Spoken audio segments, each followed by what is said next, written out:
What's good, YouTube? Crown Jewel from Crown Jewel Boxing, back with a gem. And just like that, another plot twist in the 140-pound division. Ryan Garcia got left at the altar by Rolly Romero, who was going to be fighting Isaac Pitbull Cruz. So he was, after abandoning his talks with Devin Haney, he was forced to eat some crow and go crawling back, as I suggested he should. There's reports out here that they're back in negotiations. And like I said, just like that, Devin Haney went from searching for a dance partner to having options again. As from what I understand, people are talking about the possibility of him fighting Adrian Broner. I did a video on that. I like that fight. But now, Ryan Garcia was forced to come crawling back. And like I said, he's at a much worse negotiating position now because there was just an illusion of maybe, at least the illusion of him being a bigger star in negotiations a couple months ago. According to Knockout Boxing 86 TV's information, his last fight did horrible, so that hurt him. Now that those numbers are out, as well as him losing what he thought he had in a fight with Rolly and really having nowhere else to go, he's forced to come back and eat a little bit of crow with Devin. So now, like I said, I think Devin's in a better negotiating position now, and he has options. So, I'm not sure which one we're going to get. I like both fights. I got Devin as the favorite in both of those fights, but both intriguing matchups nonetheless. And neither Adrian Broner nor Ryan Garcia are huge underdogs to Devin Haney. But again, like I said, the plot twist in the soap opera called boxing just about every day. And Devin Haney kind of went from kind of nowhere to go when Ryan left talks with him. Ryan got instant karma. Now he come begging back, and Devin has options. So that's interesting. Another thing, like you said, I did a video about the alleged slap from Erickson Lubin to Devin Haney at the Olympic Training Center years ago.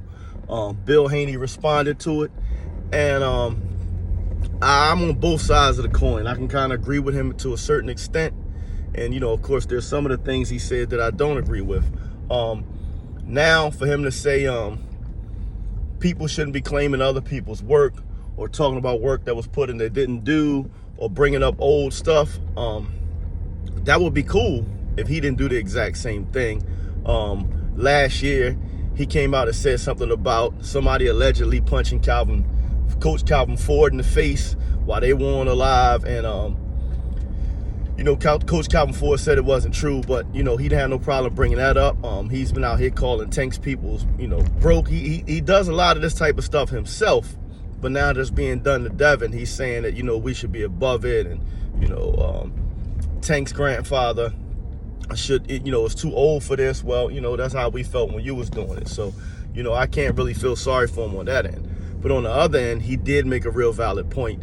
If Wally Moses was the national coach, and he was tasked with keeping the fighters safe and looking out for them while they were at the Olympic Training Center, him being Devin's father, if an event like that happened while they were under his supervision, if he's telling the truth, he's saying, why didn't I ever know about it? And as a father, I have to agree with Bill on that. I know that might shock some of y'all, but I agree. Like, if this is the first time he's hearing about his son being assaulted at the Olympic Training Center while under Wally Moses' care, that's wrong. I still rock with Shakur heavy. I still rock with Coach Moses heavy. But as a dad, I have to agree with Bill Haney on that. If he's indeed telling the truth and never heard about his son being assaulted, and it's just coming out years later now, I think that's wrong. Also, I did my due diligence. Some people were saying they're 2 years apart. Some people were saying they're a year and a half apart. They're actually 3 years apart. But we do know Devin turned pro at about 17. So at most, Devin was 15, 16.